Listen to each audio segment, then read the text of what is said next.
வணக்கம், இது அரண்சை. நான் திவ்யா பாஸ்கர்.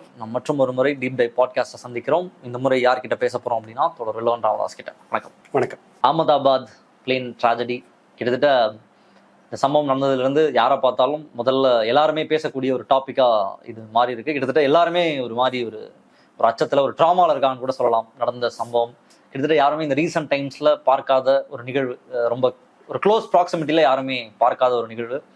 242 பேர் டிராவல் பண்ண அந்த ஃப்ளைட்டில் 241 பேர் மரணம் அடைஞ்சிருக்காங்க. விஸ்வாஸ் குமார் ரமேஷ் அப்படின்ற ஒரே ஒரு நபர் மட்டும் உயிர் பிழைத்திருக்கிறார்.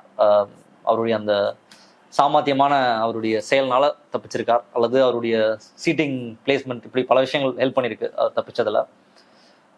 கலெக்டிவாகவே ஒரு மிகப்பெரிய ஒரு ட்ராமா தான் சமூகத்துக்கே ஏற்பட்டிருக்குன்றத பார்க்க முடியுது. அதுக்கப்புறம் அந்த ஃப்ளைட் லேண்ட் ஆன அந்த ஹாஸ்பிட்டல் காம்ப்ளெக்ஸ், பிஜி ஹாஸ்பிட்டல், அதில் 33க்கும் மேற்பட்ட நபர் இறந்திருக்காங்க. ஏகப்பட்ட இன்ஜுரிஸ் அப்படின்னு ஒரு அசாதாரணமான ஒரு சூழல் ஏற்பட்டிருக்கு. எப்படி பார்க்குறீங்க உங்கள் சைட்லேருந்து?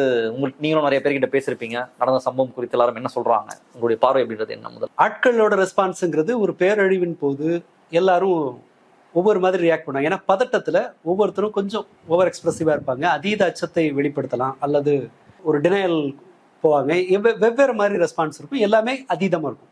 நம்ம அதை தவிர இதை பற்றின ஒப்பீனியன்களை பார்க்கும்போது, அல்லது இது குறித்த செய்திகளை பார்க்கும்போது நமக்கு 3 முக்கியமான தெரியும். ஏன்னா விமான விபத்துக்கள் எனக்கு தெரிஞ்சு அதை வந்து 0க்கு கொண்டு வர்றது அப்படிங்கிறது ப்ராக்டிக்கலி சாத்தியம் இல்லை. எழுத்தாளர் ஏர்னஸ்ட் ஹெமிங்வே அடுத்தடுத்து 3 விமான விபத்தில் சிக்கி கடைசியாக தற்கொலை பண்ணி தான் அவர் வாழ்க்கை முடிஞ்சது. ஆப்பிரிக்காவில் பயணம் போகும்போது சின்ன சின்ன விமானங்கள், ஒரு விமானம் ஆக்சிடென்ட் ஆகி அப்புறம் படகுல போய் இன்னொரு விமானம் ஆக்சிடென்ட் ஆகி 3வது விமானம் ஆக்சிடென்ட் ஆகி அதிலிருந்து தப்பிச்சு வெளியில் வந்து அதன் பிறகு அந்த மண்டை உடைஞ்சு அதன் பிறகு தற்கொலை பண்ணிக்கிறார். 7 வருஷம் அந்த மேபி அந்த மண்டையில் பட்ட அடி அதை நோக்கி கொண்டு போயிருக்கலாம், அவரோட மனநிலை பிறழ்வை ஏற்படுத்தி. அப்போ என்ன அர்த்தம்னு சொன்னால் 1940க்கு 50க்கு முன்னால் வந்து ஃப்ளைட் ஆக்சிடென்ட்டுங்கிறது ரொம்ப ரொம்ப காமனாக இருந்திருக்குன்னு அர்த்தம். ஏன்னா ஒரே நபர் அடுத்த ஒரு 2 மாதத்துக்குள்ள 3 ஆக்சிடென்ட்டை ஃபேஸ் பண்ணுறாரு ஆப்பிரிக்காவுக்குள்ள. ஸோ இப்போ அதோட கணக்கு பார்க்கும்போது விமான விபத்துக்கள் ஒப்பீட்டளவில் ரொம்ப ரொம்ப குறைஞ்சிருக்கு. இந்த ட்ரீம் லைனர் விமானம் 50 லட்சம் முறை பறந்துருக்கு. 1000 விமானத்துக்கு மேலே இருக்குது சர்வீஸில். 50 லட்சம் பயணங்கள் அது செஞ்சுருக்கு. 100 கோடி பயணிகள் பயணிச்சிருக்காங்க. இதுதான் முதல் ஆக்சிடென்ட். ஸோ ஒப்பீட்டளவில் சாலையை விட விமான பயணம் இப்போ வரைக்கும் சேஃபாக தான் இருக்குது. ஆனால் சில விமானிகள், பயிற்சி பெற்றவங்க, அந்த இதில் திறன் இருக்கிறவர்களோட நேர்காணலை பார்த்த வகையில் எனக்கு தெரியறது என்னன்னு சொன்னால், சேஃப்டிக்கான சில வழிகாட்டுதல்களை இந்தியா பின்பற்றுவதே இல்லை அப்படிங்கிறது தெரியுது. இந்த நியூஸ் மினிட்ல ஒரு க்ரூ கேப்டன் முன்னாடி இருந்த ஒருத்தர், ஒரு மூத்த விமானி ஒருத்தர், அவர் என்ன சொல்றாருன்னா, இந்தியாவில் நடக்கிற விமான விபத்து குறித்த விசாரணைகள் பெரும்பாலும் இல்லை, எல்லாமேன்னு சொல்றாரு. விமானி மேல பழிய போட்டு கேஸை மூடுற மாதிரி தான் இருக்கு. கவர் அப் பண்றது தான் ஒரு பிரச்சனையை அவங்க சரியா ஒரு சிக்கலை ஐடென்டிஃபை பண்ணி அதில் இருக்கிற ப்ரொசீஜரல் விதிமீறல்களை கண்டுபிடிச்ச மாதிரி வரலாறே இல்லைன்னு சொல்றாரு. ஒரு விமான பாதுகாப்புங்கிறது விமான நிலையத்தினுடைய கட்டமைப்பு, விமான நிலைய கட்டடம், ரன்வேயை மட்டும் சார்ந்ததில்லை. விமான நிலையத்தை சுற்றி இருக்கிற நகரம் இருக்குல்ல, நகரம் அதற்கான ஸ்டாண்டர்டை மெயின்டைன் பண்ணுதாங்கிறது முக்கியம். ஏகப்பட்ட குப்பையை கொட்டி பறவைகள் பறக்குதுன்னா அது ஒரு அச்சுறுத்தல். பெரிய பெரிய கட்டிடங்கள், அந்த ஊரை எப்படி கிளீனா வச்சிருக்கோம், ஆமா, ஊரை எவ்வளவு கிளீனா வச்சிருக்கோங்கிறது ரொம்ப. இதுல வந்து ஒரு பேர்டு பட்டிருக்கலாம்ன்றது அது ஒரு theory, one among the theories. அப்படி ஒண்ணு இருக்கு. இது நகரம் எப்படி கட்டமைக்கப்பட்டிருக்கு அப்படிங்கிறது ஒரு கிரைட்டீரியா. ரன்வே வந்து ஜாஸ்தியா இருக்கணும்ன்றாங்களா? ஏன்னா நான் பேசும்போது ரன்வே மற்ற நாடுகள் வந்து ரன்வே அதாவது ஒரு 2 இடத்துல தான் இறங்கும் போது பெரும்பாலான விமான விபத்துக்கள் லேண்ட் ஆகும்போது நிறைய நடக்கும். 35% மேலான விமான விபத்துகள் நினைக்கிறேன். அல்லது லேண்டிங்ல தான் நிறைய நடக்குது, அல்லது டேக் ஆஃப்ல அடுத்த இதுல நடக்குது. இதுதான் இப்போ லேண்டிங் டேக் ஆஃப் தான் பிரச்சனைக்குரியது. பெரும்பாலான 40%க்கு மேல 50% விபத்துக்கள் இதுக்குள்ளதான் நடக்கும்னா, நகரம் பாதுகாப்பா லேண்ட் ஆகுறதுக்கு தோதா இல்லைன்னு சொன்னா அந்த அப்படி தோதா இருந்ததுன்னா அந்த சிக்கலை குறைக்கலாம். நகரம் ஒரு விமான பயணத்தை பாதுகாப்பாக்குற அளவுக்கு ஃப்ரெண்ட்லியா இருக்கணும். அப்படிப்பட்ட விமான நிலையங்கள்னு சொன்னா பெங்களூரை சொல்லலாம், என்ன நகரத்துக்கு வெளியில இருக்கு. இந்தியாவில் கேரளா இந்த மாதிரி 1, 2, 3 தான். இன்னொரு பிரச்சனை அவர் அந்த விமானி குறிப்பிடுறது என்னன்னு சொன்னா, அகமதாபாத் வந்து நேற்று 41 டிகிரி டெம்பரேச்சர், 41 டிகிரி டெம்பரேச்சர் அப்போ வந்து காற்றின் அடர்த்தி குறைவாக இருக்கும். ஸோ அந்த த்ரஸ்ட் வந்து சிக்கலாகிறதுக்கான வாய்ப்பு அந்த இது உண்டு, குறையறதுக்கான வாய்ப்பு உண்டு. இதை மாதிரி நம்ம பார்த்தோம்னு சொன்னால் வெவ்வேறு ஆட்களோட வேறு வேறு அனுமானங்களை பார்க்கும்போது அவர் சொல்றது, அந்த விமானி நியூஸ் மினிட்ல அவர் சொல்றது என்னன்னு சொன்னா, இது நிகழ காத்திருந்த ஒரு பேரழிவுன்றார். இந்தியாவில் இந்த மாதிரியான ஏர்கிராஃப்ட் டிசாஸ்டர் நடக்கிறதுக்கு உண்டான எல்லா அடிப்படை காரணங்களும் இருக்கு அப்படிங்கிறது அவருடையது. ஏன் அப்படி சொல்றோம்னு சொன்னா, ஏன்னா இந்தியாவில் வந்த எல்லா விமான விபத்து குறித்த விசாரணைகளும் பைலட் மேல பழிய போட்டு மூடுறாங்கன்னு வச்சுக்கோங்க. வேற சில எக்ஸாம்பிள், கண்கார்டு இருக்கு இல்லையா, அது சர்வீஸை நிறுத்தினாங்கல்ல, அதிவேக ஒளியை விட வேகமா பயணிக்கிற அந்த கண்கார்டு விமானம் இருக்கு இல்லையா, அது அதனுடைய கடைசியா ஒரு ஆக்சிடென்ட் நடக்குது. ஆக்சிடென்ட் நடக்கிறதுக்கு என்ன காரணம்னா, அதுக்கு முன்பு போன ஒரு ஃப்ளைட்ல இருந்து ஒரு ஸ்பேர் பார்ட் ஒன்று கீழே விழுது, ஒரு கம்பி. அது தரமில்லாத ஒரு கம்பி, அது அந்த வளைஞ்சிருக்கிற ஒரு கம்பி, அது கீழே விழுது. அந்த முதல் விமானத்திலிருந்து கீழே விழுந்த ஒரு ஸ்பேர் பார்ட்டு கான்கார்டோட சக்கரத்துல சிக்கி, அந்த சக்கரம் வந்து சுத்தி அடிச்சு, ரெக்கையில தானே ஃபியூல் இருக்கும், அங்க வந்து அடிக்குது. அந்த இடத்துல மோதினதுனால ஃபுல் டேங்க் ஃபியூல் இருக்கிறதுனால அதை அடிச்சு டேமேஜ் ஆகி என்ன ஆகுதுன்னு சொன்னா, டேக் ஆஃப் ஆன உடனே கான்கார்டு விமானம் வந்து வெடிச்சு செதறுது. இதை கண்டுபிடிக்கிறாங்க. அதன் பிறகு கான்கார்டு சர்வீஸை நிறுத்துறாங்க. ஏன்னா அதுக்கு மேலே அதன் மீது ஏகப்பட்ட பிரச்சனைகள் இருந்தது. நகர்பகுதிகளில் ஒளி டம்னு அந்த வெடிக்கிற மாதிரி சவுண்டு கேட்கறது, இந்த பிரச்சனையில இருந்து சர்வீஸை நிறுத்துறாங்க. யூஎஸ்ல வேற ஒரு விமான விபத்து, காலம் எனக்கு நினைவில்லை. அது என்னன்னு சொன்னால், எப்போவுமே ஏர்கிராஃப்டை க்ளீன் பண்ணுவாங்க. க்ளீன் பண்ணும்போது அந்த சென்சார் எல்லாம், உயரத்தை அளக்குற கருவிகள் இருக்குல்ல, அதை டேப் போட்டு ஒட்டுவாங்க. ஒரு விமானத்தில் டேக் ஆஃப் என்ன பண்றாங்கன்னா, செக் பண்றாங்க, விமானத்தை க்ளீன் பண்றாங்க. க்ளீன் பண்ணும்போது அந்த சென்சாரை ஒட்டுன டேப்பை ரிமூவ் பண்ண மறந்துடுறாங்க. விமானம் டேக் ஆஃப் ஆகுது, விமானிக்கு உயரம் குறித்த கணக்கு வந்து தப்பா வருது. அவர் அது தெரியாம ரொம்ப கீழே ஓட்டுறாரு, ஆனா மேலே ஓட்டுற மாதிரி ஏதோ ஒரு தப்பா காட்டுது, போய் கடல்ல விழுந்து விமானம். இதை கண்டுபிடிச்ச பிறகு என்ன பண்றாங்கன்னு சொன்னா, செக்லிஸ்ட்டை வந்து இப்படி கொண்டு வராங்க. எதை செய்யறோம், அதெல்லாம் கரெக்டா முடிக்கிறோமா அப்படின்னு சொல்லி எல்லாத்தையும் செக்லிஸ்ட்டை ஃபில் பண்ணி தான் பண்ண முடியும். அநேகமாக விமானிகளும் அப்படிதான் செய்ய முடியும்னு நினைக்கிறேன். ஸோ கடுமையான வழிகாட்டுதல்கள் விமான பயணத்தின் போது உண்டு. ஏன்னா நீங்கள் ரிப்பேர் பண்ண முடியாது. பஸ்ஸில் போகும்போது பிரேக் டவுன் ஆகுதுன்னா உங்களால் நடுவில் நிறுத்தி வேற ஒன்று சர்வீஸ் அவைல் பண்ண முடியும். இதில் வந்து டேக் ஆஃப் எடுத்த பிறகு சமாளிக்கிறது சிரமங்கிறதுனால நம்ம முன்கூட்டியே ஹையஸ்ட் ப்ரிகாஷன்லாம் தான் எடுக்கிறாங்க. ஆமாம், அதிகபட்ச ஒரு அது இங்கே ஃபாலோ பண்ணப்படலையா அப்படின்றது தான் இந்தியாவில். இந்தியாவினுடைய நேற்று மனுஷபுத்திரன் ஒரு போஸ்ட் ஒன்று போட்டிருக்காரு, ரொம்ப ரொம்ப பொருத்தமான ஒன்று. செல்லோ டேப் கலாச்சாரம் இந்தியாவில் இருக்கு அப்படின்னு அவர் சொல்லியிருக்காரு. உண்மைதான். ஒரு பிரேக் டவுன் ஆகாது அப்படிங்கிற அஷூரன்ஸ் இருந்துச்சுன்னா எவ்வளவு டேமேஜோடையும் நாம வண்டி ஓட்டிடுவோம். 122 முறை இந்தியாவில் விமானங்கள் ஓராண்டுல மட்டும் இறக்கப்பட்டிருக்கு.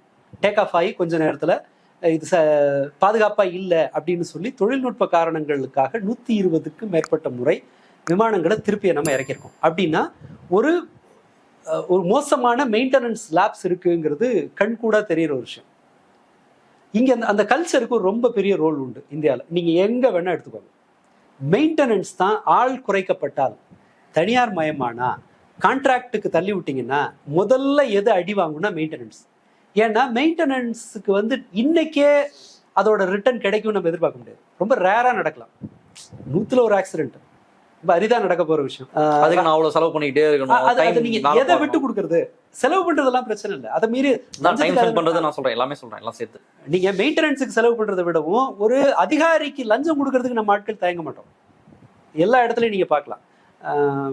இந்த தீம் பார்க்ல எல்லாம் நடக்குது இல்ல ஆக்சிடென்ட்ஸ் எல்லாம், புவர் மெயின்டெனன்ஸ் தான். நீங்க ராட்டினத்துல ஏறி பாருங்களேன், எவ்வளவு மோசமான அந்த ஜாயிண்ட் எல்லாம் எவ்வளவு மோசமா இருக்கு. வெல்டிங்கே வைக்கக்கூடாத இடங்கள்ல வெல்டிங் இருக்கு. பாம்பன் பாலத்தின் மீது அந்த விசாரணை அறிக்கை வந்தது இல்லையா, அதுல முக்கியமான குற்றச்சாட்டு என்னன்னு சொன்னா, ஸ்பாட்ல வெல்டிங் வைக்கக்கூடாது.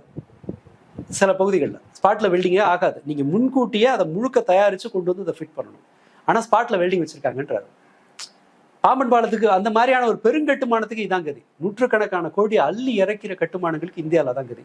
நீங்க சின்னதுலேருந்து பெருசு வரைக்கும் பாருங்க. இங்க வந்து மெயின்டெனன்ஸுங்கிறது 30 வருஷம் முன்னாடியே பலி ஆயிடுச்சுன்னு தான் நான் நினைக்கிறேன். எல்லா இடத்துலையும், அது கார்மெண்ட் ஃபேக்டரியா இருக்கட்டும், சில இடங்கள்ல பார்த்துருக்கோம். இந்த இன்ஸ்பெக்ஷனுக்கு ஹாங்காங்லேருந்து ஒரு நான் வேலை பார்த்த ஒரு கார்மெண்ட் கம்பெனி, அது ஒரு இத்தாலிய நிறுவனம், அது இத்தாலிய வெஞ்சர் நிறுவனம். அது ஹாங்காங்லேருந்து வர்றாங்க இன்ஸ்பெக்ஷன், 10 நாள் பண்றாங்க. ஒவ்வொரு மைக்ரோ டீட்டெயிலையும் பண்றாங்க. ஒரு ஒரு உதாரணம், அந்த ஹாங்காங் இன்ஜினியர் வந்து அவர் பார்க்குறாரு, ஒரு ஃபயர் எக்ஸ்டிங்யூஷர் ஒன்று இருக்குது. அந்த ஃபயர் எக்ஸ்டிங்யூஷரை எடுத்துட்டு அந்த இடத்துல அவர் என்ன கேள்வி கேட்குறாருன்னா, அங்கே சுற்றி வேலை செஞ்சதெல்லாம் பெண்கள், கார்மெண்ட் ஃபேக்ட்ரி பெரும்பாலும் பெண்கள் இல்லையா, எல்லாம் பெண்கள். அவங்கள அதை காட்டிட்டு அவர் என்ன கேட்குறாருன்னா, இந்த சைஸில் இருக்கிற ஒரு ஃபயர் எக்ஸ்டிங்யூஷரை இந்த பெண்கள் தானே அவசரத்துக்கு எடுத்து யூஸ் பண்ணணும், தூக்க முடியும். இவங்க எப்படி எடுத்து நெருப்பு மேலே அடிக்க முடியும், நீ எப்படி இவ்வளோ பெருசு வைக்கிற அப்படின்னு ஒரு கேள்வி கேட்குறாங்க. அது வரைக்கும் யாருக்கும் அந்த கேள்வியை தோணலை. அவங்க வந்து வெறுமனே கணக்கு காட்டுறதுல இல்லை, அவங்க வந்து இது ஒரு எமர்ஜென்சி வரும்னு கணக்கிட்டு அதை செய்கிறாங்க. அடுத்ததா ஒரு இது, அந்த எமர்ஜென்சி எக்ஸிட் இருக்குல்ல, அங்கே வந்து எக்ஸ்ட்ரா காட்டன்ஸ் வந்து அடுக்கி வச்சிருப்பாங்க. அங்கே கேள்வி கேட்குறாங்க, 600 பேர் இந்த ஒரு பாதை வழியாக வெளியில் போகணும், 600 பேர் ஓடி போகும்போது இந்த இடத்துல நீயா வச்சிருக்க. இதெல்லாமே வந்து என்னன்னு நமக்கு எல்லாமே நார்மலா தெரியுது, எங்களுக்கு அது ஒரு பிரச்சனையாவே தெரியல. அவர்களுக்கு அது எல்லாமே ரொம்ப அவங்களோட பார்வை இருக்குல்ல, இந்தியாவினுடைய பார்வையே எமர்ஜென்சி அசால்ட்டா இருக்கு, அலட்சியம் வந்து இது ஒரு பொது மனோபாவமா இருக்கு. ரிஸ்க் எடுக்கிறது அப்படிங்கிற இன்னொரு விஷயம். இந்தியர்கள் இப்போ நான் ஏன் அதை இந்தியர்கள்னு சொல்றேன்னா, நம்மளை பார்க்குறோன்றதுனால, நம்ம வெளியில பெருசா கம்பேர் பண்றது இல்லைன்னு, நமக்கு வந்து ஒரு ரிஸ்க் எடுக்கிறதன் மீது ஒரு இது இல்லை, அண்ட் காத்திருக்க நமக்கு பிடிக்கல. அதை விட ரிஸ்க் எடுக்கிறது ஈஸியா இருக்கு, எல்லா இடத்துலையும் சீக்கிரம் முடிச்சிடணும். ஒரு செக்யூரிட்டி செக்குக்கு நான் வெயிட் பண்றது எனக்கு பிடிக்காது. ஒரு வண்டி வந்து ப்ராப்பரா ஒரு அதை பீரியாடிக்கலா மெயின்டைன் பண்ணணுங்கிறது எனக்கு ஆகாது. நீங்க வேணா விசாரிச்சு பாருங்க, ஒரு பிரெஞ்சு ஏர்லைன்ஸோ அல்லது இங்க இருக்கிற கத்தார் ஏர்லைன்ஸோ, அவர்கள் விமானத்தை பராமரிக்கிறதுக்கும் அந்த செக்யூரிட்டி செக்குக்கும் எடுத்துக்கிற நேரம், அந்த ஆட்களோட அளவு, இதெல்லாம் நம்ம இந்தியாவோட கணக்கு பண்ணோம்னா சர்வ நிச்சயமா இந்தியா வந்து மோசமாக தான் இருக்கும். ஏன்னா இங்கே அது ஒரு பொது மனோபாவம். நீங்க ஒரு சின்ன இடத்துல இது ஒரு பொது பண்பா இருந்ததுன்னு வச்சுக்கோங்களேன், அது சின்ன இடம் பெரிய இடம்னு கிடையாது, எல்லா இடத்துலயும் இது ரிஃப்ளெக்ட் ஆகும். என்னோட ஃப்ரெண்ட்ஸ் அந்த ஷூ கம்பெனியில் நிறைய பேர் வேலை பார்த்தாங்க. அவங்க வந்து சொல்லுவாங்க, எக்ஸ்போர்ட் ஆகிற ஷூஸ்க்கு வந்து ஒரு சின்ன ஒரு மைக்ரோ லெவலில் ஒரு மிஸ்டேக் தான் ரிஜெக்ட் பண்ணிடுவாங்க. எந்த 20,000 30,000 எவ்வளோ பெரிய ஷூவாக இருந்தாலும் சரி, அதில் சின்ன ஒரு கீரல் இருக்க, சின்ன தப்பு இருந்தாலும் அது எல்லாத்தையுமே இந்தியாவில் நம்ம யூஸ் பண்ணுவோம், அது இங்கே வந்துடும் நமக்கு. அப்படியே நம்ம வந்து அதில் ஒரு பாதி வேலையில் அல்லது அதே வேலையில் கொடுத்து நம்ம வாங்கிடுவோம், நம்ம சின்ன அட்ஜஸ்ட்மெண்ட் தானே பண்ணிப்போம். அவன் நான் காசு கொடுக்குறேன், இப்படிதான் இருக்கணும், அதுல சின்ன ஒரு டாட் இருந்தா கூட நான் ஒத்துக்க மாட்டேன். ஸ்டாண்டர்ட்ல கரெக்டா இருப்பாங்க. இப்போ கொஞ்சம் அது மோசமா இருக்கு நான் பார்த்த வகையில. நாங்களாம் அந்த எஸ்பிரி ஆர்டர்லாம் இன்ஸ்பெக்ஷன் ஸ்டாண்டர்ட்லாம் பயங்கரமா இருக்கும். என்ன செய்வாங்கன்னா, இன்ஸ்பெக்ஷனுக்கு தேர்ட் பார்ட்டி வருவாங்க. நீங்க லஞ்சம் கொடுத்துட முடியாத ஒரு இடத்துல இருந்து ஆள் வரும், அவனுக்கு இன்னொரு செக் பாயிண்ட் அங்க இருக்கும். இந்த இன்ஸ்பெக்ஷன் பண்ணவன் ப்ராப்பரா இன்ஸ்பெக்ட் பண்ணானான்னு இறங்குற இடத்துல ஒருத்தரம் செக் பண்ணுவாங்க. இப்போ அந்த ஸ்டாண்டர்ட்லாம் போயிடுச்சு, ஏன்னா பிரைவேடைஸ் பண்ணியாச்சு.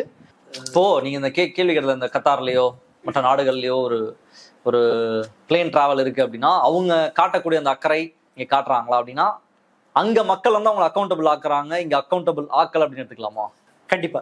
நீங்க இந்த இடத்துல என்ன விவாதம் வந்திருக்கணும், நம்மளுடைய எல்லா நியூஸ் சேனலையும். அதான் அது என்ன, அதுதான் நானும் கேட்க ட்ரை பண்றேன். What is the right questions to be ஆஸ்க்டுன்றதுதான் இங்க முக்கியமான கேள்வி. நிறைய இப்போ எப்படின்னா டிராவலே பயமா இருக்கு. முன்னாடி ரொம்ப சேஃப் டிராவல் என்ன அப்படின்னா ட்ரெயின்ல, பஸ்லாம் ரோட்ல போனா கொஞ்சம் ஏதாவது கொஞ்சம் ரிஸ்க், ட்ரெயின்ல போனா சேஃபா போயிடலாம், போய் படுத்தோம் எந்திரிச்சோமா முடிஞ்சு நல்லா ஃப்ரீயா கம்ஃபர்டபுளா போகலாம் அப்படின்றது இருந்தது. ஆஃப் லைட் நடக்கிற நிறைய ட்ரெயின் ஆக்சிடென்ட்ஸ் வந்து அதுல ஒரு மிகப்பெரிய பயத்தை ஏற்படுத்துச்சு. என்னடா இது ட்ரெயின் தான் சேஃப்னு நினைச்சிட்டு இருக்கோம், கண்ணாப்பா ட்ரெயின் ஆக்சிடென்ட் நடக்குதுன்ற மாதிரி எல்லாம் பயந்துட்டு இருக்கிற சூழல்ல இப்போ ஃபிளைட் ஆக்சிடென்ட் நடந்துருச்சு. இப்போ இதெல்லாம் எப்படி நடக்குது, கேஷுவாலிட்டிஸ் வராங்க, இன்ஜுரிஸ் நடக்குது, மக்கள் பாதிக்கப்படுறாங்க. அப்போ எல்லாருக்கும் ஒரு கோவம் வருது, கேள்வி கேட்குறாங்க. உடனே அவங்க வந்து அரசியல் வேற யாரையாவது இதில் கோத்து விடலாம், யாரோடைய சதிகிதின்னு மாற்றி விடுறாங்க. இப்படிதான் இது போயிட்டு இருக்கே தவிர என்ன சரியான கேள்விகள் இதுல என்ன கேட்கப்படணும்ன்றது கேட்கவே படலை. இது சரியான கேள்விகள் அப்படின்றது என்ன? இந்த மாதிரி நம்முடைய அரசியல் ரீதியான வீழ்ச்சி அப்படின்னா பொலிட்டிக்கலா பார்க்கணுமா? பொலிட்டிக்கலா. ஏன்னா எஸ்பெஷலி ஆஃப்டர் மோடி கேள்வியே கேட்கக்கூடாது. இந்த ராஜ்யத்தை நோக்கி, ராஜாவை நோக்கி எந்த கேள்விகளும் கேட்கப்படவே கூடாது அப்படிங்கிறதுல அரசை விட ஊடகங்கள் ரொம்ப பர்டிகுலராக இருக்கு. அவங்க கிட்டத்தட்ட சோல்ஜரா மாறுறாங்க. இந்த நேஷனல் மீடியாவில் பார்த்தீங்கன்னு சொன்னால் ஒரு கேள்வியை எப்படி அப்படியே 100% தலைகீழ திருப்புறாங்கிறதுக்கு அர்னாப் கோஸ்வாமி ஒரு எக்ஸாம்பிள். இந்தியா பாகிஸ்தான் பிரச்சனையின் பிறகு, அந்த போர் சூழலுக்கு பிறகு பாகிஸ்தானுக்கு ஆதரவா துருக்கி இருக்கு அப்படின்னு சொல்லிட்டு ஒரு துருக்கி நிறுவனத்தை விமான நிலைய இந்த பாதுகாப்புக்கான விமான நிலைய அந்த பாதுகாப்புக்கான பொறுப்பு இருக்கிற அந்த கம்பெனியை நைட்டோட நைட்டா காலி பண்ணிட்டு அந்த பெட்டியெல்லாம் ஹேண்டில் பண்ற, லக்கேஜை ஹேண்டில் பண்ணிக்கிட்டு இருந்த அதானி நிறுவனத்துக்கு ஓவர் நைட்ல அந்த வேலையை வந்து ஒப்படைக்கிறாங்க. இது எப்படின்னா, ப்ரொடக்ஷன் பார்த்தவொடனே குவாலிட்டி பார்க்க வைக்கிற மாதிரி, ரெண்டும் நேர் எதிரான வேலை. ஒரு நிறுவனத்துல, உற்பத்தி செய்யற நிறுவனத்துல ப்ரொடக்ஷன்ல தப்பு பண்றதை கண்காணிக்கிறதுக்கு குவாலிட்டி இருக்கும். இப்போ நீங்க ப்ரொடக்ஷன் பார்க்குறவன குவாலிட்டி அனுப்புனீங்கன்னா விளங்காதது, குவாலிட்டி பார்க்குறவன ப்ரொடக்ஷனுக்கு அனுப்புனீங்கன்னு விளங்காது. இது ஒரு அடிப்படையான பாடம். ஆனால் ஒரு ஒரு அடிப்படை பாதுகாப்பு குறித்த ஒரு பிரச்சனையில் ஓவர் நைட்டில் ஒரு கான்ட்ராக்டை வந்து மாற்றுறாங்க. கேள்வி என்ன வந்திருக்கணும், ஏன் ஒரு நிறுவனத்தை போதிய அவகாசம் கொடுக்காம ப்ராப்பராக இன்னொரு நிறுவனத்தை கண்டுபிடிக்காம 9 விமான நிறுவனங்களுக்கான விமான பயணிகளுக்கான பாதுகாப்பு குறித்த ஒரு நிறுவனத்தை ஏன் ஓவர் நைட்டில் மாற்றணும்னு கேள்வி கேட்கணும். ஆனால் அர்னாப் என்ன கேட்கிறாருன்னா, அந்த துருக்கி கம்பெனிக்கு என்ன ரோல் இருக்குன்னு அவர் கேட்கிறாரு. அதாவது விட்டுட்டு போனோம், நீங்க யாரை துரத்துனீங்களோ அவனுக்கு இதுல ஒரு ரோல் இருக்கான்னு ஒரு சதி கோட்பாட்டை உள்ள கொண்டு வர்றாரு. என்ன சொல்லுவீங்க அதை? இது வந்து என்னன்னு சொன்னா, நீங்க டாக்டரை வந்து அனுப்பிச்சிட்டு நீ என் பையனை வந்து வைத்தியம் பண்ணாதான்னு ஒரு டாக்டரை துரத்தி அடிச்சுட்டு பையன் செத்ததுக்கு அப்புறம் அந்த டாக்டர் மேல பழி போடுற மாதிரி அது கிட்டத்தட்ட இதை செய்யறாங்க. எப்படி இப்படி ஒரு ஊடகம் வந்து செய்யலன்னு சொன்னா, பெரும்பாலும் பாமரத்தனமான மனோநிலையில இருக்கிற மக்கள் இருக்கிற இடத்துல இந்த மாதிரி ஒரு சதி கோட்பாட்டை உள்ள இருக்கிறீங்க. அடுத்தது என்னன்னு சொன்னா, 1 கோடி காம்பன்சேஷன் வாய்மூடு, இதான் ஒரு இது. ஆனா மற்ற நாடுகள்ல குறைஞ்சபட்சம் என்ன பண்றாங்கன்னா, இதை ஒரு கண்ணியமா அதை விசாரிக்கிறாங்க. அடுத்து அந்த பைலட் ஒருத்தர் சொன்ன மாதிரி ஏன் பைலட் மேல பழிய போட்டு பிரச்சனையை முடிக்கிறாங்கன்னா, இந்தியாவில் நீங்க ஒரு காரணத்தை கண்டுபிடிச்சீங்கன்னா அதுக்கு ஒருத்தன் பொறுப்பு இருக்கணும்ல. அந்த கம்பெனியோட சிஇஓ பொறுப்பு இருக்கணும், சேஃப்டிக்கான இன்ஜினியர் பொறுப்பு இருக்கணும், அடுத்ததா வந்து அதை சரியா பண்றதுக்கு நீங்க புதுசா மேன் பவரை கொடுக்கணும். அதிர்ஷ்டத்தை நம்பிதான் நம்முடைய தினசரி வாழ்வே நடக்குது அப்படிங்கிறது தான் யதார்த்தம். இந்தியாவில் நீங்க எந்த இதையும் பாருங்க, சின்னசாமி ஸ்டேடியம் இந்த மாதிரி ஒரு பிரச்சனை நடக்க வாய்ப்பு இல்லாத ஒரு நகரம் இருக்கா இந்தியாவில்? கிடையாது. இப்போ வரைக்கும் நடக்கல. இப்போ ஆமா, நம்ம வந்து இன்னைக்கு சேஃப், அவ்வளவுதான். ஒரு இடத்துல இன்னைக்கு ஸ்டேடியத்துக்கு போனீங்கன்னா ஒரு இழப்பு வரலாம். ரோடு போகும்போது சம்பந்தமே இல்லாத மனிதர்கள் நம்ம இப்ப பாக்குறோம்ல, ஒரு குடும்பமே இறந்துருச்சுன்னு நம்ம ஃபீல் பண்றோம் இல்லையா, அது விமானத்துல இறந்ததுனால. போன வருஷம் சிறுமுகை பக்கத்துல ஒரு கொசுவலை வியாபாரி ஒருத்தர் தம் மனைவி 2 குழந்தைகளோட கார் ஓட்டிட்டு வர்றாரு. ஒரு ஆர்டர் கம்பெனி ஏதோ ஆர்டர் எடுத்துட்டு ஒரு ரிட்டர்ன் குழந்தைகளோட வர்றாரு சம்மர் லீவ்ல. எதிர்பக்கம் சத்தியமங்கலம் பக்கத்துல கல்லூரியில படிக்கிற 4 மாணவர்கள், படிச்சுட்டு இருக்கிற மாணவர்கள் ஒரு கார் எடுத்துட்டு வர்றாங்க. 3 பசங்க தண்ணி அடிச்சிருக்காங்க, ஒரு பொண்ணு ஓட்டுது. படு வேகமா வந்து இந்த கார் மேல மோதுறாங்க. மோதுனதுல இந்த குடும்பம் ஒட்டுமொத்தமா காலி. அவர் சம்மந்தமே கிடையாது, அவருடைய பிழைன்னு ஒண்ணு இல்லை. குடிச்சிட்டு விளையாட்டுத்தனமா அதிவேகமா கார் ஓட்டுற 4 மாணவர்கள் அடிச்சு மோதி ஒரு ஃபேமிலியை காலி பண்ணிட்டாங்க. இந்த குடும்பத்துக்கு ஓகே ஃபைன், ஏர்கிராஃப்ட்ல இறந்து போனா டோட்டலா 2 கோடி கிட்ட வரும், எல்லாத்தையும் சேர்த்தோம், ஒரு காம்பன்சேஷன் வரலாம். ரோட்ல இந்த மாதிரியான அலட்சியங்களுக்கு பதிலே கிடையாது. நீங்க கணக்கெடுத்து பார்த்தீங்கன்னா டெய்லி இது நடக்கும். நமக்கு பொதுவா அந்த சேஃப்டி மீது ஒரு பரவலாவே கணக்கு கிடையாது. இப்போ சென்னையில ரேஸ் போனாங்கன்னு சொல்லி ஒரு 10 பசங்களை அரெஸ்ட் பண்ணாங்க தெரியுமா? அதுல அவங்க பெற்றோர்கள் கொடுத்த பேட்டி பார்த்தேன். ஒரு அம்மா சொல்றாங்க, என் பையன் அங்க நின்று நான் வேடிக்கை தான் பார்த்தான், அவன் வண்டி ஓட்டல. எப்போ? 20 வயசு பையன். ராத்திரி நடக்கிறது எப்போ? 11:30 மணிக்கு. 11:30-12 மணிக்கு நடந்த ஒரு சம்பவத்துல என் பையன் வேடிக்கை தான் பார்த்தான் ஒரு அம்மா சொல்றாங்க. 11:30 மணிக்கு வேடிக்கை பார்க்க என்ன இருக்கு ரோட்ல? அது வண்டி எடுத்துட்டு போயிட்டு பையனோட ஸ்கூட்டர்ல வீலிங் எல்லாம் பண்ண முடியாது. வீலிங் பண்றது பிரச்சனை இல்லை, ரேஸ் பண்ணீங்களாங்கிறது கேள்வி. வீலிங் எல்லாம் பண்ண முடியாது, ஒரு சமாதானம். இன்னொருத்தர் இது பையன் திருந்தறதுக்கு வாய்ப்பு கொடுக்க கூடாதா, ஏன் அரெஸ்ட் பண்றீங்க, இன்னொரு கேள்வி. ஆட்கள் தப்பு பண்ணா அதை வந்து அதுக்கு மோசமான வக்கீலா செயல்படுற பண்பும் நம்ம கிட்ட உண்டு. கணக்கு எடுத்தோம்னா இந்த லேப்ஸ் வந்து டெக்னிக்கலா நடக்கிறத விடவும் நம்முடைய இந்த நம்முடைய கலாச்சாரத்துல இருக்கிற இந்த அலட்சியம் இருக்குல்ல, இந்த நிதானமின்மை இருக்குல்ல, இது எல்லாத்துக்கும் ஒரு பெரிய ரோல் இருக்கு. இதை பயன்படுத்துறாங்க. அண்ட் அதோட அடுத்த இதுல என்னன்னு சொன்னா முதலாளித்துவம். எல்லாத்தையும் உடனே லாபத்தை பார்த்துரு. கான்ட்ராக்ட் கொடுக்குறோம்னா கான்ட்ராக்ட் எம்ப்ளாயிஸ்க்கு அக்கௌண்டபிலிட்டியே கிடையாது. இன்னைக்கு இந்த இடத்துல வேலை செய்வேன், நாளைக்கு நான் வேற இடத்துல வேலைக்கு போவேன். என்னோட வெல்ஃபேர்ல என்னோட நிறுவனத்துக்கு ஒரு பொறுப்பு இல்லைன்னு சொன்னா நான் இன்னைக்கு வேலையை நான் இன்னைக்கு முடிப்பேன், அவ்வளவுதான். செலோ டேப்பை ஒட்டி இன்னைக்கு இந்த வண்டியை ஓட வைக்க முடியும்னா நான் செலோ டேப் தான் ஓட்டுவேன். ஏன்னா நாளைக்கு இந்த கம்பெனி நான் வச்சிருக்கணும்னு நிச்சயம் கிடையாது.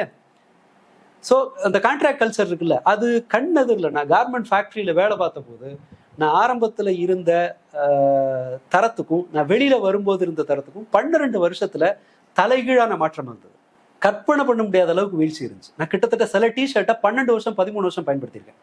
எஸ்ஆலிவரில் வேலை பார்த்த போது நான் எங்களோட சாம்பிள் டிஷர்ட்டை எடுத்து போட்டுக்கிறதுல வந்து 12 வருஷத்துக்கு மேலே டிஷர்ட்டை பயன்படுத்தி சரி போயிட்டு போகுது, இதுக்கு மேலே யூஸ் பண்ணி இதுக்கு மேலே யூஸ் பண்ணணுமா அப்படின்னு சொல்லி தான் தூக்கி போட்டனே தவிர அது இறங்கல. ஆனால் இப்போ என்னால் அந்த தரத்துக்கான ஒரு இதை வந்து எதிர்பார்க்க முடியாது. ஏன்னா ஒரு கட்டத்திலையும் அந்த தரத்தின் மீதான பிடிமானம் வந்து போய்கிட்டே இருக்கு. காரணம் என்னன்னு சொன்னா கான்ட்ராக்ட் எம்ப்ளாயி அவர்களுக்கு அந்த இதுவே கிடையாது. நாளைக்கு இது என்ன இன்னைக்கு இருக்க போறாங்க, இன்னைக்கு தப்பாங்க ஒரு ஆள் சரிபட்டுறதுனா கான்ட்ராக்டர் மாறுவாங்க, வேற ஒருத்தர் வருவாங்க. ஸோ இது ஒரு முக்கியமான காரணம் இருக்கு. கல்ச்சர், முதலாளித்துவம், இது ரெண்டு தான் பெரிய கல்பிரேட்டுன்னு நான் சொல்லுவேன்.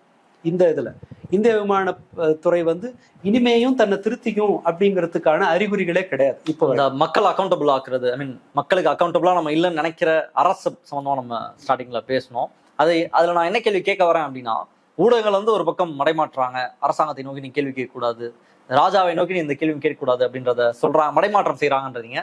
மக்கள் கேட்காம தான் இருக்காங்களா சரியான கேள்விகளை? மக்கள் தரப்புல இருந்தும் கேட்கப்படலையா? இல்ல, ரொம்ப ரேரா வரலாம். அது வந்து எல்லாரும் ஒரே சமயத்துல தர்க்கபூர்வமா ஒரு பிரச்சனையை அணுகுவாங்கன்னு நம்ம சொல்ல முடியாது.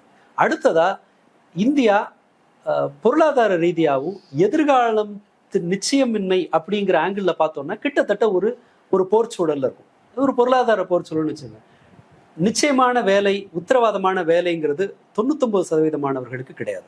அடுத்ததா விவசாயம்னு எடுத்துக்கிட்டீங்கன்னாலும் அதுக்கும் நிச்சயமானது கிடையாது. போதுமான வருவாய், தங்களுடைய 90% மக்கள் சப்சஹாரா ரீஜனை விட மோசமான வாழ்க்கை சூழல்ல இந்தியாவில் இருக்காங்க. இதான் மதிப்பீடு, இந்தியாவோட மதிப்பீடு. நம்ம என்னன்னா, அந்த முதல் டாப் 10% சம்பாதிக்கிற பணத்தையும் இவர்கள் குறைவா சம்பாதிக்கிறதையும் பேலன்ஸ் பண்ணி நாம ஒரு கணக்கை காட்டுறோம். 90% மக்கள் இந்த இடத்துல இருக்கும்போது அவங்க ஒரு பிரச்சனைய நிதானமா பார்த்து அதை வந்து சென்சிபிளா அணுகுவாங்கன்னு நம்ம எதிர்பார்க்கறதே தப்பு. இந்த இடத்துல ஒரு பிரச்சனைனா, இப்படி கேள்வி கேட்கிறவர்களுடைய குரல் மற்றவர்களுக்கு போய் சேர்றதுக்கு நீங்க மீடியாவை தான் நம்பி ஆகணும். அந்த இடத்துல தான் மீடியாவோட ரோல் வந்து மிஸ் ஆகுதுன்னு சொல்றேன். ஒரு சிம்பிளான ஒரு கேள்வி, இது எத்தனை மீடியாக்கள்ல வந்ததுன்னு மட்டும் கேட்பேன். ஒருத்தர் என்ன கேட்கிறாருன்னா, இது 9.5 மணி நேர பயணம் அகமதாபாத்ல இருந்து லண்டன் இல்லை, வேற ஒரு பிரிட்டனுக்கு போற ஒரு விமானம். அதனுடைய பயண நேரம் மினிமம் 9 hours. ஸோ ஏதாவது ஒரு எமர்ஜென்சி அல்லது எங்கேயாவது டிலே ஆகுது, அல்லது நம்ம பாகிஸ்தான் வழியா போக முடியாதுன்னு சொன்னா சுத்திட்டு போனோம், ஏதாவது ஒரு பிரச்சனை இருக்கும், 10 மணி நேரம் கூட ஆகலாம். அதற்குண்டான ஃபியூல் தான் அதுக்குள்ள இருக்க போகுது. 10 மணி நேர பயணம், 2 விமானிகள் மட்டும். அந்த விமானி ஆன்போர்ட் ஆகிறதுக்கு முன்னாடி 1.5 மணி நேரம் முன்னாடி டியூட்டிக்கு வந்திருக்கணும். கிட்டத்தட்ட 12-13 மணி நேரம் 2 விமானிகள் போதுமான்னு கேட்கிறாரு. இந்த கேள்வியை யாராவது எழுப்புனாங்களானா இல்ல. 4 பேராவது இருக்கணும்ல, நீங்க டிரைவருக்கே அந்த இது வச்சிருக்கோம்ல. மற்ற இந்த ஸ்டாண்டர்டை மற்றவர்களுக்கு பொறுத்துங்க. கண்டினியூஸா 24 மணி நேரம் பஸ் டிரைவர்ஸ் வேலை பார்க்குறாங்க. வேலை பார்த்துட்டு அதுக்கு ப்ரொபோஷனேட்டா லீவ் எடுக்கு. அடுத்த நாள் ஆஃப். டாக்டர்ஸ் இருக்காங்க, டாக்டர்ஸ் வேலை பார்க்குறாங்க. அதிகாரப்பூர்வமா அரசு பயிற்சி மருத்துவர்கள் 24 hours டியூட்டி ரொம்ப காமன். ரொம்ப 30 hours 36 hours ரொம்ப காமன். லோகோ பைலட் அவ்வளவு நேரம் வேலை பார்க்குறாங்க. ஸ்டேஷன் மாஸ்டர்ஸ் 6 மாசம் ஒரு நாள் கூட லீவ் இல்லாம வேலை பார்த்த வரலாறு உண்டு. அந்த பணியிடங்கள் வந்து 2.25 லட்சம் வேகன்சிஸ் இருக்கு. பாதுகாப்பு தொடர்பான பணியிடங்கள் இருக்கு. அப்ப என்ன செய்வாங்க? ஒருத்தன் இன்னைய வேலையை முடிச்சா போதும்னு தான் நினைப்பான். நான் கண் எதிர்க்க பார்த்த ஒரு உதாரணம், கொரோனா சமயம் டிரான்ஸ்போர்ட் கிடையாது. ஒரு சீஃப் நர்ஸ் ஒருத்தவங்க எங்க ஏரியாவில் நாங்கள் குடியிருந்த இடத்துல பக்கத்துல அவங்க வந்து பஸ்ஸுக்கு வெயிட் பண்றாங்க. பஸ் ஃப்ரீக்வன்சி ரொம்ப குறைவு, 1-2 தான் வரும். அவங்க ஹாஸ்பிட்டல் பஸ்ஸுக்காக வெயிட்டிங். அங்க கெஜ்ரிவால் அட்மிட் ஆயிருக்காரு. அவருக்கு ஒரு சர்ஜரி, தொண்டையில் ஒரு சர்ஜரின்னு நினைக்கிறேன். இவங்க தான் போகணும் அந்த இதுக்கு, நர்ஸ் அந்த அரேஞ்ச்மெண்ட்டுக்கு போகணும். அங்கேருந்து ஃபோன் கண்டினியூஸாக வந்துட்டே இருக்கு. நான் ஏற்றி விடுறதுக்காக நிற்கிறேன் இங்கே, வண்டி வரதுக்கு ஏற்றி விடுறதுக்காக கண்டினியூஸாக ஃபோன் வருது. 3வது ஃபோனை வச்சுட்டு திட்டுறாங்க, வரணும்னா பஸ் வந்தால் தானே வர முடியும், அவசரம்னா நான் எங்கே வர்றது அப்படிங்கிறாங்க. ஸோ ஒரு பதட்டத்தில் ஒரு பணியாளரை வந்து ஆல்வேஸ் வந்து நீங்கள் வந்து ப்ரெஷரில் வச்சுருக்கீங்கன்னா, ஆமாம், அவங்களோட பாயிலிங் பாயிண்ட்லேயே நம்ம வச்சுருக்கோம்னு சொன்னால் அந்த வேலை எப்படி தரமாக இருக்கும்னு நம்ம எதிர்பார்க்க முடியும். இது இங்கே மட்டுமான இல்லை, இப்போ அமெரிக்க விமானங்கள்ல இருக்கலாம். நீங்கள் எங்கெங்கே எல்லாம் ஒருத்தரை ஓவராக வேலை வாங்குறீங்களோ, எங்கெங்கே எல்லாம் ஒருத்தன் வந்து பணியாட்களோட எண்ணிக்கை குறைவாக இருக்கும், அங்கே எல்லாமே இந்த மாதிரியான ப்ரொசீஜரல் ஃப்ளைட்டு இன்ஜினு ஒரு பேர்டு வந்து இடிச்சிருச்சுன்ற தேரி இந்த அளவில் இதை பார்க்கவே கூடாது. ஒரு யார் வேலை பார்க்குறாங்க, அவங்க ஒழுங்கான அந்த சூழல் இருக்கா, வேலை பார்க்குறவங்களுக்கு அந்த நிர்வகிக்கக்கூடியவர்கள் யாராக இருக்காங்கன்ற எல்லாமே சம்மந்தப்பட்டது. ஒருத்தரோட அலட்சியம் வந்து இன்னொருத்தரால சரி செய்யக்கூடிய அளவுக்கு நமக்கு மேன் பவர் இருக்கணும். ஜெர்மன்ல ஒரு ஏர்கிராஃப்ட் ஆக்சிடென்ட் ஆச்சு. கடைசியாக கண்டுபிடிச்சது என்னன்னு சொன்னா, விமானி பர்பஸ்ஃபுல்லா கொண்டு போய் மலையில மோதி ஃப்ளைட்டை உடைச்சிருக்கான்றது. அதன் பிறகுதான் அந்த விமானியோட மனநிலையை வந்து செக் பண்ணாங்க. ஈவன் அந்த மலேசியன் ஏர்கிராஃப்ட்லையும் விமானியோட மனோநிலை ஒரு கிரைட்டீரியாவா செக் பண்ணாங்க. அவர் ஸ்டேபிளா இருந்தாரா, மிஸ் ஆன ஃப்ளைட்டா? ஆமா, மிஸ் ஆன ஃப்ளைட். அவர் வந்து ஸ்டேபிளா இருந்தாரா, ஏதாவது அந்த சூசைடல் ஐடியேஷன் அவருக்கு ஏதாவது இருந்ததா, அவருடைய சோஷியல் மீடியா போஸ்ட் பேசுனது, இதுல எல்லாம் இப்படி ஒரு சூழல் இருக்கும்போது ரொம்ப சுலபத்துல ஃப்ரஸ்ட்ரேட் ஆகிற ஒரு பாப்புலேஷன்ல இந்த ரிஸ்கையும் நம்ம சேர்த்து கன்சிடர் பண்ணணும். பட் நாம இதையெல்லாம் யோசிக்கிற அளவுல இருக்கமா? பேசிக் குவாலிட்டி செக்க கூட பண்ண முடியாத அளவுக்கு தான் நம்முடைய பைலட்டோட மனநிலையெல்லாம் லாஸ்ட் கட்டம், கடைசி கட்டம். அதெல்லாம் அந்த ஸ்டேஜுக்கெல்லாம் இந்தியா வரதுக்கு இன்னும் 100 வருஷம் ஆகும். எனக்கு அந்த நம்பிக்கையும் கிடையாது இங்க இதன் மேல. ஏன்னா நாம அதை பத்தி கவலைப்பட்டது, அந்த ப்ரெஷர் வந்தாதானே நீங்க அதை செய்வீங்க. ஆன்சரபிளே கிடையாது. இப்போ நடந்துச்சுன்னா, காங்கிரஸ் பீரியட்ல நடந்துச்சுன்னா என்ன நடந்திருக்கும் இந்த நேரம்? வேற ஒன்றும் இல்லை.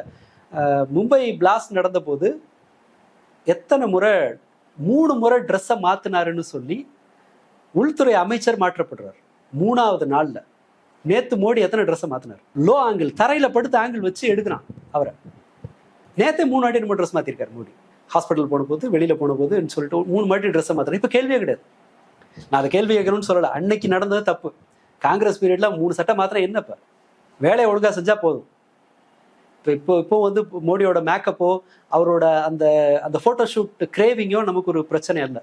இந்த வேலை நடந்துச்சுன்னா அதை விட்டுடலாம். பட் அவர் மீது இந்த மாதிரியான ஏன் விமான பாதுகாப்பு பலியாவரன் மாதிரி இருந்தது? எதனால 122 விமானங்கள் ஓராண்டுல மட்டும் எமர்ஜென்சி ரீசன்ஸ்க்காக தரையிறக்கப்பட்டது அப்படிங்கிற விசாரணை அது மக்களுக்கு சொல்லணுங்கிற எண்ணம் எல்லாம் இல்லாத போது நாம ரொம்ப நேர்மையா பதிவு பண்ணணும்னா அதிர்ஷ்டம் தான் காப்பாத்திட்டு இருக்கே தவிர ஒரு விபத்து நடக்கிறதுக்கான எல்லா காரணங்களோடு தான் இந்தியால எல்லா பயணங்களும் நடக்குது. எல்லா காரணங்களும், ரோடு, ட்ரெயின், ஃபிளைட் எதுவாக இருந்தாலும். ஆமா, ஒரு நெடுஞ்சாலையில ஒரு பள்ளம் இருக்குன்னு சொன்னா அது யாரோ ஒருத்தனோட உயிரை பறிக்க காத்துட்டு இருக்கிற ஒரு பிரச்சனை அப்படின்னு தான் நாம அணுகணும். ஆனா அப்படி இல்லை. நீ பாதுகாப்பா போய்க்கோ, நீ ஒன்ன பாத்துக்கோங்கிறது தான் இருக்கு. முதல்ல இதுக்கு நேரடியா சொல்லணும்னு சொன்னா, நமக்கு ஒரு வேலையை செய்யறதுக்கான ஆட்கள் குறைவா இருந்ததுன்னா நம்ம பாதுகாப்பை தான் முதல்ல பலியிடும். இன்னைக்கு வேலையை முடிச்சா போதுங்கிற எண்ணம் தான் இருக்கும். எகைன் செலோடேப் கலாச்சாரம், அதை திரும்பவும் நாம் அதை வலியுறுத்திக்கிட்டே இருக்க வேண்டியிருக்கு.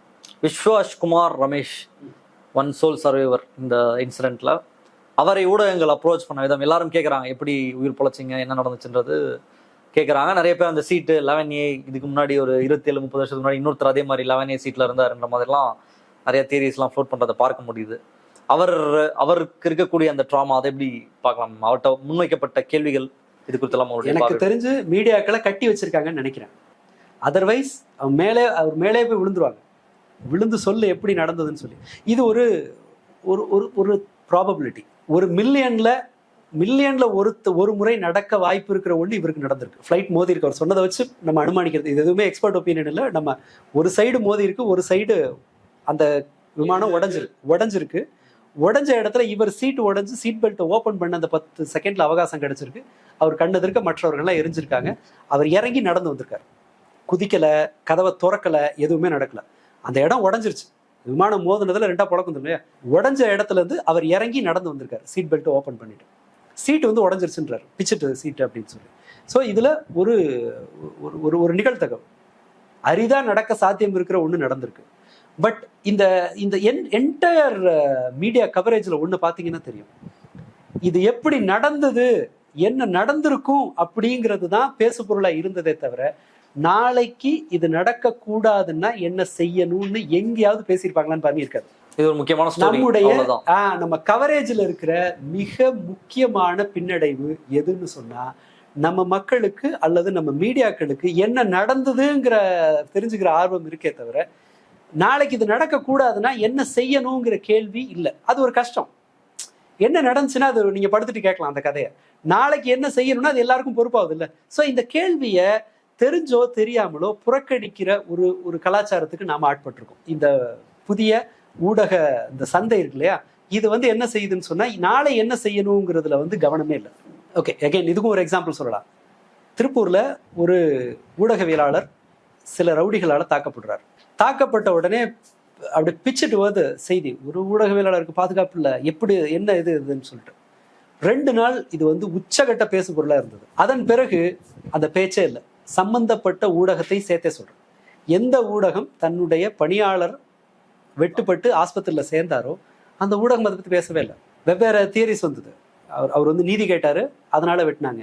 இல்ல அவர் ஒரு குரூப்போட சேர்ந்து மாமூல் கேட்டாரு, அதனால அந்த சண்டையில பங்கு தகராறுல அது வெட்டு விழுந்ததுன்னு சொல்லி உண்மையை நோக்கி அந்த ஊடகம் போகவே இல்லை. அந்த 2 நாள் நம்ம ஊடகங்கள் வந்து அந்த சென்சேஷன் அதனுடைய அந்த பரபரப்பிலிருந்து அதை என்கேஷ் பண்ண விரும்பினாங்களே தவிர தீர்வுங்கிறது அவர்களுக்கு தேவைப்படலை. ஆப்வியஸ்லி இந்த ரொம்ப கசப்பான ஒரு ஒரு பண்பு இருக்குல்ல, நியாயமற்ற ஒரு பண்பு இருக்கு இல்லையா, இந்த பண்பு தான் சாதாரண வெட்டுக்குத்துல ஆரம்பிச்சு ரொம்ப பெரிய ஏர்கிராஃப்ட் டிசாஸ்டர் வரைக்கும் நடக்குது. நீங்க ரயில்வே ஆக்சிடென்ட்லேயும் பாருங்க, 2.25 லட்சம் பணியிடங்கள் நிரப்பப்பட்டதா தெரியாது. அது இப்போ 2 வருஷம் முன்னாடி அந்த ஒரிசா டிசாஸ்டரின் போது வந்த செய்தி இது. இவ்வளவு குரூஷியல் வேக்கன்சிஸ் இருக்கு அப்படின்னு சொல்லி இப்போவும் நடக்கல. நீங்க நம்ம இறந்து போனவர்களை அணுகிறதுலையும் நமக்கு ஒரு பெரிய பின்னடைவு இருக்கு. இப்போ கூட பாருங்களேன், அது வந்து ஒரு எலிசபெத் குப்லர்-ரோஸ்ன்னு நினைக்கிறேன், அவங்களோட ஒரு தியரி உண்டு. அவங்க வந்து ஒரு ஒரு இழப்பின் போது மனிதர்கள் எப்படி எதிர்வினையாற்றுவாங்க அப்படின்னு சொன்னா ஃபர்ஸ்ட் டினையல் இருக்கும். முதல்ல நடக்கவே இல்லை, இது இல்லை, ஏதோ ஒன்று இருக்கும். இப்போ என்னன்னு சொன்னா, இப்போ பேசினவங்கள ஒருத்தவங்க சொன்னாங்கல்ல, நீ செத்து போயிட்டேன்னு சொன்னா நான் நம்பணுமா? அதெல்லாம் முடியாது, டிஎன்ஏ டெஸ்ட் வந்தாதான். நாங்கள் அவருக்கு ஒரு மெசேஜ் அனுப்புகிறோம், மெசேஜ் டெலிவர் ஆகுது, ஸோ அவங்க உயிரோடு இருக்காங்க, அப்படிதான் நான் நம்புறேன். நீ டிஎன்ஏ டெஸ்ட்டை கூட நான் அப்புறம் தான் நம்புவேன். இது டினையல் ஸ்டேஜ் இருக்கும். அதை நீங்கள் பரவலாக பார்க்கலாம். அப்படி நடக்கவே இல்லை, அல்லது எங்கால் வந்து அதில் ஏறவே இல்லை, அப்படியே இருந்தாலும் பிழைச்சி எங்கேயாவது இருப்பாங்க, அப்புறமா எந்திரிச்சு வருவாங்க. ஏதோ ஒன்று வந்து அந்த இழப்பை ஏற்க மறுப்பாங்க. இது ஒன்று இருக்கும். இது ஒரு இண்டிவிஜுவலோட ரெஸ்பான்ஸாக இருக்கும். அடுத்ததான் ஆங்கர் இருக்கும். யாரோ ஒருத்தர் இதுக்கு காரணம், நீ முதல்ல செக் பண்ணி தான் அந்த ஏர்கிராஃப்ட் டிசாஸ்டர் நடந்திருக்காது. இல்லை அந்த இடம் வந்து பெரிய கட்டடங்கள் இல்லாமல் வந்து ஹீத்ரூ ஏர்போர்ட் மாதிரி ஓப்பன் ஸ்பேஸ் நிறைய இருக்கு அப்படின்னு சொன்னால் விமானி வந்து சேஃபாக விமானத்தை லேண்ட் பண்ணியிருக்கலாம், அப்படி நடந்திருக்கலாம். அது ஒன்று. இல்லை லக்கேஜ் நிறைய ஏற்றாமல் இருந்து, இப்போ இந்த அதானி இது வந்திருக்குல்லையே, அதானி கம்பெனி தான் லக்கேஜ் ஏற்றுற வேலையில் இருக்குது, ஓவர்லோட் பண்ணிட்டாங்க, அந்த ஓவர்லோட்னால த்ரஸ்ட் கிடைக்கல, அதனால அவங்க ஏற்றாமல் இருந்திருந்தா இது ஆக்சிடென்ட் நடந்திருக்காது. இப்படின்னு யாரோ ஒருத்தர் மேலே கோவப்படுற ஒன்று நடக்கும். அடுத்ததா டிப்ரெஷன், போயிடுச்சு, இனி இது கிடைக்காது, அவ்வளோதான், எல்லாமே முடிஞ்சுது, நான் ஏன் வாழணுங்கிற டிப்ரெஷன் ஸ்டேட்டுக்கு அடுத்ததாக போவாங்க. நெகோசியேஷன் இருக்கும். நெகோசியேஷன்னா ஒருவேளை இப்படி செஞ்சிருந்தா இது நடக்காமல் இருந்திருக்கும். டிப்ரெஷனுக்கு முந்தின ஸ்டேஜ் நெகோசியேஷன். நான் கொஞ்சம் லேட் பண்ணியிருந்தா, இப்போ ரோடு ஆக்சிடென்ட்ல யாராவது இறந்துருந்தா அவங்களோட வீட்டில் இருக்கவங்கலாம் சொல்லுவாங்க, சண்டை போடாமல் ஸ்மூத்தாக அனுப்பியிருக்கலாம், அவன் உட்காந்து தண்ணி குடிக்க டிவி பார்த்துட்டு இருந்தான், இன்னும் கொஞ்சம் நேரம் பார்த்துருந்தா அந்த ஆக்சிடென்ட் நடந்திருக்காது, நான் தான் அவசரப்படுத்தினேன் சீக்கிரம் போன்னு சொல்லி, அதனால இறந்து போயிட்டான், நான் அப்படி பண்ணாமல் இருந்திருந்தா இது நடக்காமல் இருந்திருக்கும், அப்படிங்கிற மாதிரி நெகோசியேஷன் இருக்கும், டிப்ரெஷன் இருக்கும். அதன் பிறகு அக்செப்டன்ஸ் வரும். ரைட், இது நடந்துருச்சு, அந்த அது வரைக்கும் நல்லா இருந்தாங்க, என் பார்ட்னர் வந்து இப்படிலாம் என்னை பார்த்துட்டாங்க, இதை மாதிரி எல்லாம், என் குழந்தை ரொம்ப ஆக்டிவாக இருந்தான், நல்ல ஒரு ஒரு ஒரு ஹானஸ்டான ஒரு பையனாக இருந்தான் அப்படின்னு ஏதோ ஒன்று அந்த சமாதானத்துக்கு வருவாங்க. இந்த ஸ்டேஜஸ் இருக்கு இல்லையா, இந்த ஸ்டேஜில் ஏதோ ஒன்று இருக்கும். இந்த ஸ்டேஜ் சிக்கலாகாமல் இருக்கிறதுக்கு ஆரம்ப கட்டத்தில் கொடுக்க வேண்டிய மென்டல் ஹெல்த் சப்போர்ட்டுங்கிறது பரவலாக உலகளாவே அளவில் நடக்கும். இந்தியாவில் அது எனக்கு தெரிஞ்சு நடக்குமான்னு தெரியல. இங்கே ஒரு ஆக்சிடென்ட்டுக்கு பிறகு செய்ய வேண்டியதையும் நாம் ப்ராப்பராக செஞ்சோமா அப்படின்னா அதுவும் இங்கே நடக்க வாய்ப்பு இல்லை. அதுக்கு சில ப்ரொசீஜர் இருக்குது. ஃப்ரான்ஸ்லலாம் அது இம்மீடியட்டாக அந்த psychological support, mental health support வந்து கொடுப்பாங்க. நீங்கள் இந்த இங்கிலீஷ் மூவிஸ்லாம் பார்த்துருக்கலாம். அப்போ என்னன்னு சொன்னால் ஒரு டீம் வந்து உங்களுக்கு ஏதாவது மென்டல் ஹெல்த் சப்போர்ட் வேணுமா, நீங்கள் நல்லா இருக்கீங்களா அப்படின்னு வந்து கேட்பாங்க. நம்ம ஊரில் டிசாஸ்டருக்கு பிறகு அந்த மாதிரி ஒரு சப்போர்ட் இருக்கா, அதற்கான பயிற்சி இருக்கான்னு எனக்கு தெரியல. எனக்கு தெரிஞ்சு கிடையவே கிடையாது. ஒரு இழப்பின் போது ஒரு மனிதர் சந்திக்கிற அதன் உடன் இருப்பவர்களை எப்படி சமாதானப்படுத்தி அவங்கள நார்மலாக வச்சுக்கிறதுங்கிறத பற்றின ஒரு அக்கறையே நம்மக்கிட்ட கிடையாது. அது அவனே தான் பார்த்துக்கணும். எனக்கு கொரோனா சமயத்தில் நான் பாதிக்கப்பட்டது தமிழ்நாடு எல்லையிலனால எனக்கு ஹாஸ்பிட்டல் இங்கே பெட் இல்லை, அர்ஜென்ட்டாக போய் ஆகணும், சேச்சுரேஷன் கம்மியாக இருக்குது, லங் இன்வால்மெண்ட் இருக்குன்றதுனால பெங்களூரில் போய் ஹாஸ்பிட்டலில் சேர்றேன். ஸோ பெங்களூர்லேயும் கோவிட் பேஷண்ட்டாக எனக்கு என்ரோல் பண்ணுறாங்க. கவர்மெண்ட் ஹாஸ்பிட்டலில் போய் என்னை என்ரோல் பண்ணிட்டு தான் ப்ரைவேட் ஹாஸ்பிட்டலில் போய் அட்மிட் ஆகிறேன். ஸோ 2 சைட்லேருந்து எனக்கு ஃபாலோ அப் இருந்துச்சு. தமிழ்நாடு கவர்மெண்ட் சர்வீஸ்லேருந்து எனக்கு எப்படி இருந்துச்சுன்னு சொன்னால், உயிரோட தானே இருக்கேன், செத்து போயில்லையே அப்படிங்கிற அளவில் தான் ஃபாலோ அப் இருந்துச்சு. சார் எப்படி இருக்கீங்க, இதெல்லாம் இருந்துச்சா, டிஸ்சார்ஜ் ஆகிட்டிங்களா, உங்களுக்கு ஏதாவது மூச்சு வாங்குறது இதெல்லாம் பிரச்சனை இருக்கா, ஓகே ஏதாவது இருந்துச்சுன்னா கவர்மெண்ட் ஹாஸ்பிட்டலில் அப்ரோச் பண்ணுங்கள், ஓவர். இதே டைமிங் தான் பெங்களூர் சர்வீஸ்லேருந்து கூப்பிடுறாங்க. டிஸ்சார்ஜ் ஆகிட்டிங்களா, நல்லா டிஸ்சார்ஜ் ஆனீங்களா, வேறு ஒன்றும் இல்லையே, வேறு ஏதாவது இடைஞ்சல் இருக்கா, நீங்கள் உங்களுக்கு ஏதாவது சர்வீஸ் வேணும்னா இந்த நம்பர் கூப்பிடுங்க, அல்லது தயங்காம ஒரு இதுல போயிடுங்க. சீரியஸா இருக்குன்னு சந்தேகம் வந்துச்சுனாலே நீங்க யோசிக்க வேணாம், ஒரு ஹாஸ்பிட்டல் அப்ரோச் பண்ணுங்க, தொடர்ந்து செக் பண்ணுங்க, 15 நாளைக்கு ஹெல்தியா சாப்பிடுங்க. இதெல்லாம் வருது. 2 பேரும் விசாரிக்க எடுத்துக்கொண்ட அவகாசம் ஒன்னே ஒண்ணுதான். பட் ப்ராப்பர் ட்ரைனிங், அங்க இருக்கிற ஒருத்தருக்கு ஒரு ப்ராப்பர் ட்ரைனிங் இருந்ததுனால அவங்க என்ன பண்றாங்கன்னா, எதிரில் இருக்கிறவனோட மனநிலையை வந்து நீ பயப்படாத, சப்போர்ட் சிஸ்டம் எல்லாம் கரெக்டா இருக்கும், இதை மாதிரி இருந்துச்சுன்னா உனக்கு சந்தேகம் வந்துச்சுனால நீ யோசிக்காம ஹாஸ்பிட்டல் போயிடு. இது ஒண்ணு. இங்க வந்து என்னன்னு சொன்னா, நீ உயிரோட தானே இருக்கேன்னு செக்லிஸ்ட் மைண்ட் செட்.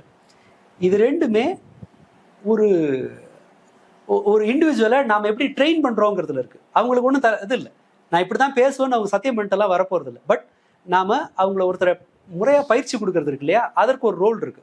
பட் அதை வந்து நாம செஞ்சோமா அப்படிங்கிறது இங்க அநேகமா செய்யறது இல்லை.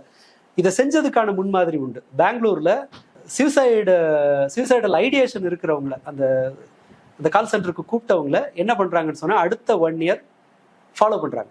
தொடர்ந்து அவங்க வீட்டுக்கு ஒரு என்ஜிஓலேருந்து ஒரு ஆள் போவாங்க. போய் நீங்க இதா இருக்கீங்க, உங்களோட பழைய இதுலேருந்து வெளியில வந்துட்டீங்களா, அந்த சூசைடல் ஐடியேஷன்லேருந்து, அதுக்கு ப்ராப்பராக கேர் நடக்குதா, டாக்டரை பார்க்குறீங்களா, இதெல்லாம் வந்து ஃபாலோ பண்ணின பிறகு அதில் பெரும்பாலானவர்களுக்கு அந்த தற்கொலை எண்ணத்திலிருந்து அவங்க வெளியில் வந்து நார்மல் லைஃபுக்கு வந்துட்டாங்க.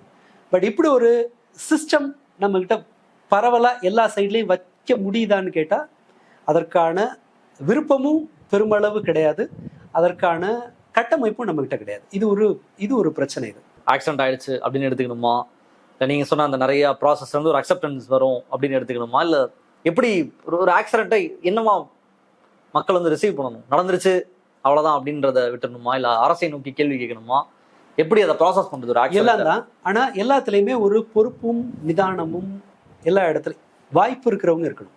கூட குடும்ப உறுப்பினர் ஒருத்தரை இழந்தவர்கள் அந்த அந்த அந்த நிதானத்தோட இருப்பாங்கன்னு சொல்ல முடியாது. பெயின்ல அவங்க மிகையா ரியாக்ட் பண்ணலாம், இன்னொருத்தர் பேர்ல பழிய போடலாம், அது எப்படி வேணாலும் இருக்கலாம். பட் சுத்தி வேடிக்கை பார்க்குறவன் ஒரு பொறுப்பு இருக்கணும். அவர்கள் 3யுமே இது எப்படி நடந்ததுன்னு காட்டுற ஆர்வத்தை, இது நாளைக்கு நடக்கக்கூடாது அப்படிங்கிறதுல அக்கறை காட்டணும். இது 2யுமே சேர்த்துக்கணும், பேலன்ஸ் பண்ணணும். அடுத்ததா இந்த ஸ்டேஜஸை புரிஞ்சுக்கிறது இருக்குல்ல, நம்முடைய பங்கு மற்றவங்க செஞ்சாங்களான்றதுல. பட் நான் இந்த இடத்துல செஞ்சிருக்க வேண்டியதை செஞ்சனாங்கிற கேள்வியை நம்ம கேட்டுக்கலாம். வேற ஒன்றும் இல்லை. ஒரு பள்ளம் இருக்கு ரோட்ல, ஒரு ஹைவேல ஒரு பள்ளம் இருக்கு. தமிழ்நாடு கேரளா அந்த திருச்சூர் போகும்போது ஒரு தரம் பார்த்தது என்னன்னு சொன்னா, தமிழ்நாடு எல்லை வரைக்கும் ரோடு பிரமாதமா இருக்கும், கேரளா தாண்டதுக்கு அப்புறம் ரோடு நல்லா இருக்கும், நடுவுல ஒரு குறிப்பிட்ட தூரம் வந்து ரோடு ரொம்ப மோசம். 2 கவர்மெண்ட் ரெஸ்பான்சிபிலிட்டி இருக்கு, யார் பொறுப்புன்னு தெரியாது. நீங்க சாதாரண சாலைகள்லயே நீங்க பார்க்கலாம், இந்த ரோடு வரைக்கும் கரெக்டா இருக்கும், இது 2க்கும் நடுவில் ஒரு 50 மீட்டர் இருக்கும், அது ரொம்ப பாடாவதியா இருக்கும். பட் ஒரு குறைபாடுங்கிறது வந்து யாரோ ஒருத்தரோட உயிரை பறிக்கக்கூடியது அப்படிங்கிற பயம் பொதுவா எல்லாருக்கும் இருக்கணும். அவன் செஞ்சானாங்கிறதுல குறைஞ்சபட்சம் அதை போட்டோ எடுத்து ஃபேஸ்புக்ல போடுற அளவுக்காவது நமக்கு ஒரு எண்ணம் வேணும். அதை ஃபாலோ பண்றதுக்கு ஒரு பெட்டிஷன் போடணும். நடக்குதா நடக்கலையாங்கிறது அடுத்தது, நம்ம போட்டோமா இல்லையாங்கிற ஒரு கேள்வியை நாம வந்து தொடர்ந்து அந்த பொறுப்பை வந்து நாம ரைஸ் பண்ணிட்டே இருந்தோம்னா ஏதோ ஒன்று நடக்கிறதுக்கு வாய்ப்பு இருக்கு. அதே போல இங்க நடக்கிற இது பாருங்களேன், அந்த வேகத்தடைகள் இருக்குல்ல, வேகத்தடைகளுக்கு எங்கேயாவது நமக்கு எச்சரிக்கை இருக்கா?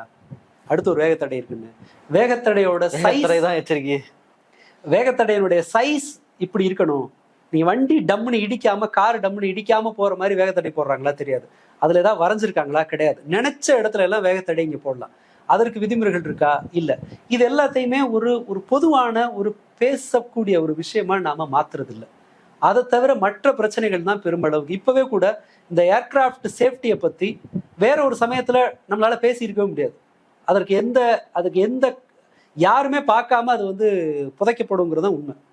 இந்த மாதிரி ஏர்கிராஃப்ட் சேஃப்டியில ஒரு பிரச்சனை இருக்கு. எல்லாரும் இப்ப போடுறாங்க, ஏர் இந்தியாவோட என்னோட எக்ஸ்பீரியன்ஸ் அப்படி இருந்துச்சு, இப்படி இருந்துச்சு, நல்லா இல்ல, அது தப்பா பண்ணியிருந்தாங்க, நான் டிராவல் பண்ணேன். இந்த ஒரு இடத்துல நாம இன்னும் கொஞ்சம் நம்ம சமூகம் ஒரு ஸ்டெப் மேல போகணும்னு நினைக்கிறதோட, நம்ம வந்து ஒரு சேஃப்டியை வான் பண்றவங்களை வந்து நாம பூமர்னோ அல்லது வந்து சும்மா தேவையில்லாம பயப்படுறானோ, நாம வந்து தேவையில்லாம புலம்புறான் அப்படின்னு ரொம்ப குறைச்சி அப்படின்னு மதிப்பிட்டுறோமோன்னு எனக்கு ஒரு சந்தேகம் இருக்கு. நாட் ரொம்ப மிகைப்படுத்துறனான்னு தெரியல. பட் நாம மெயின்டெனன்ஸ்ல நாம கிட்டத்தட்ட கடையிலையும் கடைநிலையில இருக்கோம்னு நான் நினைக்கிறேன்.